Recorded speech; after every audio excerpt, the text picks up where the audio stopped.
تو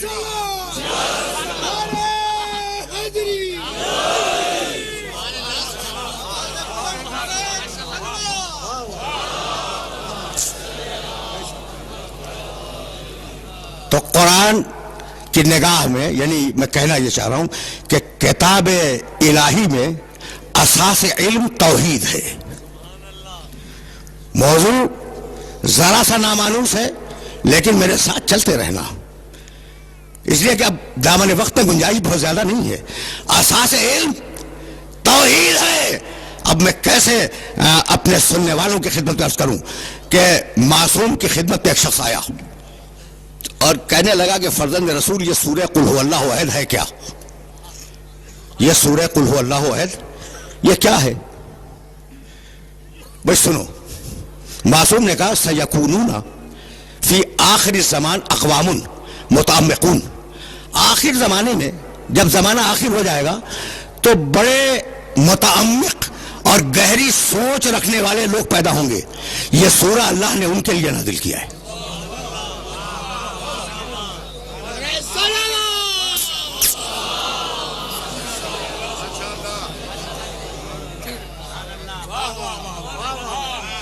سیکونون فی آخر الزمان اقوام متعمقون، عمق میں جانے والے، گہرائی میں جانے والے جو لوگ ہوں گے آخر زمانے میں، اللہ نے یہ سورہ ان کے لیے نازل کیا.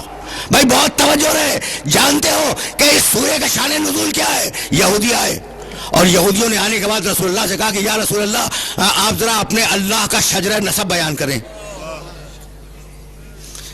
سنو اور جملوں کو یاد رکھنا، اس لیے کہ یہ جملے کام آئیں گے. مقام توحید پر روک کر کچھ تمہیں ہدیہ کرنا چاہ رہا ہوں میں. یا رسول اللہ آپ اپنے اللہ کا شجرہ نسب بیان کریں. شجرہ نسب جانتے ہو نا؟ فلاں فلاں کا بیٹا ہے، اس کا باپ تھا، اس کا دادا تھا، اس کا پردادا تھا، اس کو کہتے ہیں شجرہ نسب. تو آپ اپنے اللہ کا شجرہ نسب بیان کریں. یہ یہودیوں کے ذہن میں اللہ کے شجرہ نسب کا تصور کہاں سے آیا؟ اس لیے کہ یہودی تو خود خدا پرست تھے. بہت تیزی سے گزر رہا ہوں اس لیے کہ وقت بہت زیادہ نہیں ہے. یہودی تو خود توحید پرست تھے. یہ ان کے ذہن میں شجرہ نسب کہاں سے آ گیا اللہ کا؟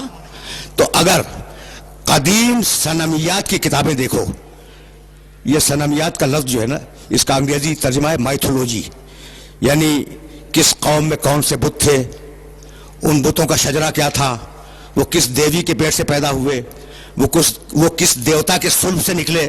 یعنی صنمیات ہندوستان کے ہوں یا صنمیات یونان کے، اس پر مستقل کتابیں پائی جاتی ہیں. ٹھیک ہے نا؟ تو مشرکین کے پاس دیوتاؤں کے شجرے تھے. سمجھ رہے ہو بات کو؟ بہت پڑھے لکھے لوگ میرے مخاطب ہیں. مشرکین کے پاس دیوی، یعنی تمہیں ملے گا کہ فلاں دیوتا فلاں دیوی کے پیٹ سے پیدا ہوا تھا، تو شجرے تو تھے نا. تو اب وہ جو پوچھنے آئے کہ آپ کے خدا کا شجرہ نسب کیا ہے، تو وہ اس سوال کرنے نہیں آئے تھے، نبض دیکھنے آئے تھے کہ یہ دین اسلام مشرکوں سے آیا ہے یا اللہ سے.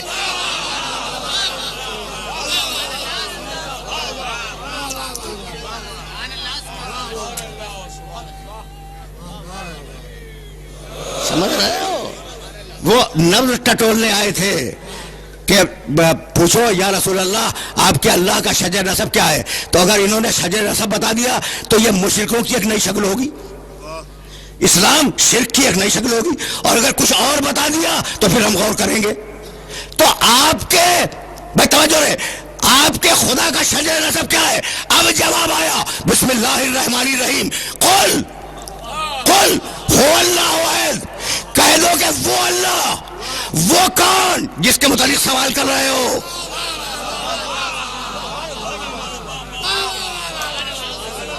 کوئی لفظ اللہ بے مصرف استعمال نہیں کرتا. کہہ دو کہ وہ اللہ ایک ہے. یہ وہ کون جس کے متعلق سوال کر رہے ہو وہ کیا ہے؟ قل هو اللہ احد، وہ احد ہے. اللہ الصمد، وہ صمد ہے. لم یلد، کسی کو اس نے پیدا نہیں کیا. لم یولد، کسی سے پیدا نہیں ہوا. لم یکن لہ کفوا احد، اس کا کوئی ہمسر، اس کی کوئی بیوی، اس کا کوئی شریک نہیں ہے. احد ہے، صمد ہے، لم یلد ہے، لم یولد ہے، لم یکن لہ کفوا احد ہے. سورہ توحید نے بتا دیا کہ 2 کا اقرار کرنا ہے، 3 کا انکار کرنا ہے۔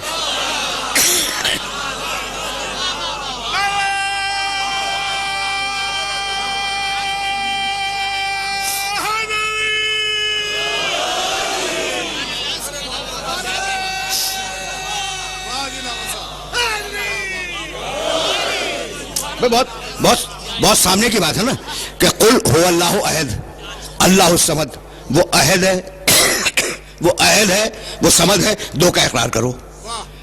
لم یلد انکار کرو، لم یولد انکار کرو، لم یکن لہ کفوا احد انکار کرو۔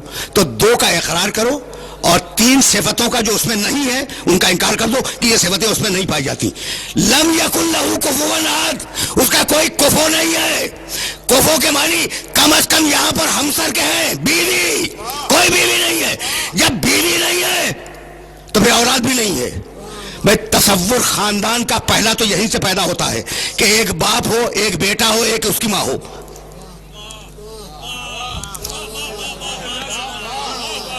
خاندان کا تصور یہیں سے پیدا ہوتا ہے کہ ایک باپ ہو، ایک اس کی بیوی ہو اور پھر ایک بیٹا ہو، تینوں کی نفی کی۔ بھائی توجہ رہے، لم یکن لہ کفوا احد، بیوی نہیں ہے، جب بیوی نہیں ہے تو بیٹا کہاں سے ہوگا؟ بھائی بہت توجہ رہے، لم یکن لہ کفوا احد، کوئی کفو نہیں ہے۔ کفو کے معنی ہمسر، کفو کے معنی برابر، کفو کے معنی زوجہ۔ اگر یہ لفظ ذہن میں آ گیا تو اب مجھے اجازت دو کہ میں اپنے پیغمبر کی ایک روایت سنا کے آگے بڑھ جاؤں۔ کفوون کے سلسلے میں کفو ہمسر، کفو شریک زندگی، کفو زوجہ، کفو شوہر، دونوں کے لیے کفو کا لفظ ہے۔ کہنے لگے میرے نبی کہ لولا علی لما فاطمہ کفون، اگر علی نہ ہوتا تو فاطمہ کو کوئی کفو نہ ملتا۔ وہ خدائی میں یکتا، یہ بندگی میں یکتا۔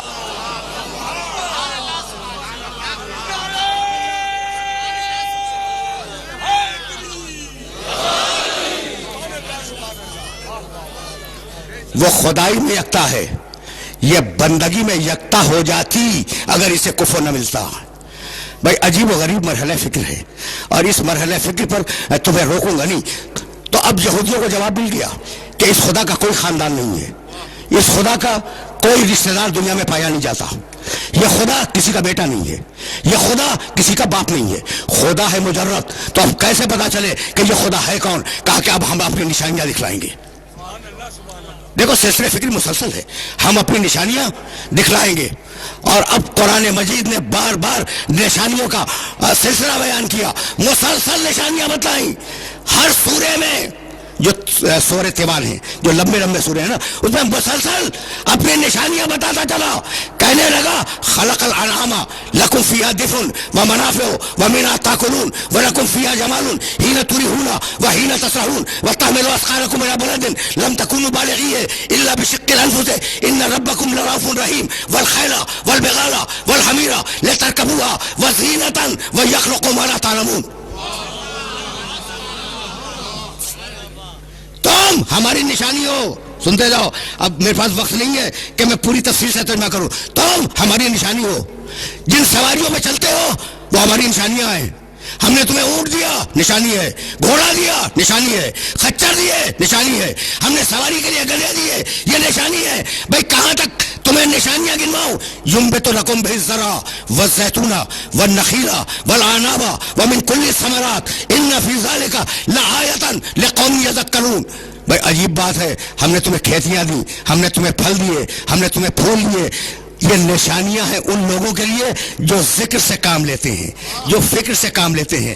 الذی سخر لکم اللیل والنہار والشمس والقمر والنجوم مسخرات بامرہ ان فی ذلک لآیات لقوم یعقلون۔ ہم نے سورج کو تمہارے لیے مسخر کیا، چاند کو تمہارے لیے مسخر کیا، زمین کو تمہارے لیے مسخر کیا، آسمان کو تمہارے لیے مسخر کیا، ستارے اپنے کنٹرول میں رکھے۔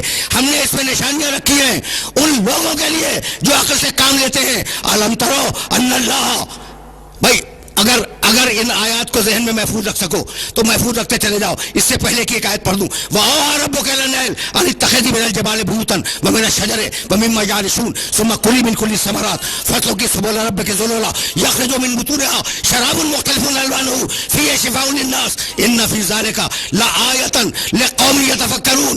ہر پھول سے لے، شہد کی مکھی ہر پھول سے لے، ہر پھول سے رکھ لے، لیکن جو شہد بنے وہ شفا ہو.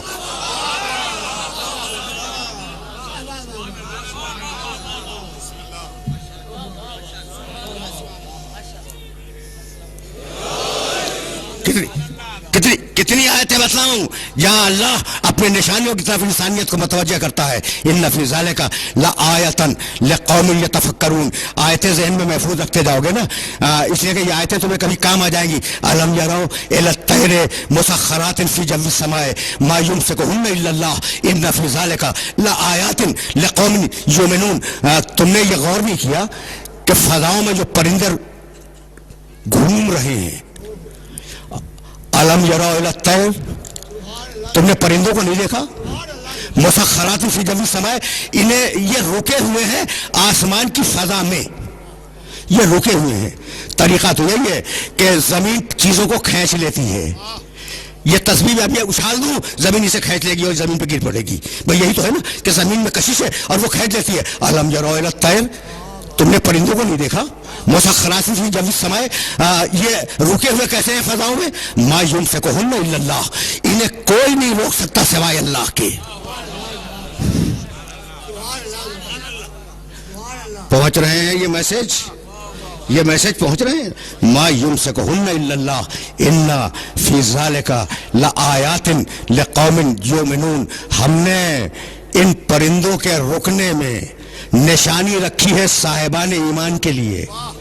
اب تک جو میں آیتیں پڑھ رہا تھا، نشانیاں ہیں صاحبان عقل کے لیے، نشانیاں ہیں صاحبان فکر کے لیے، نشانیاں ہیں صاحبان ذکر کے لیے، نشانیاں ان لوگوں کے لیے جو تدبر سے کام لیتے ہیں.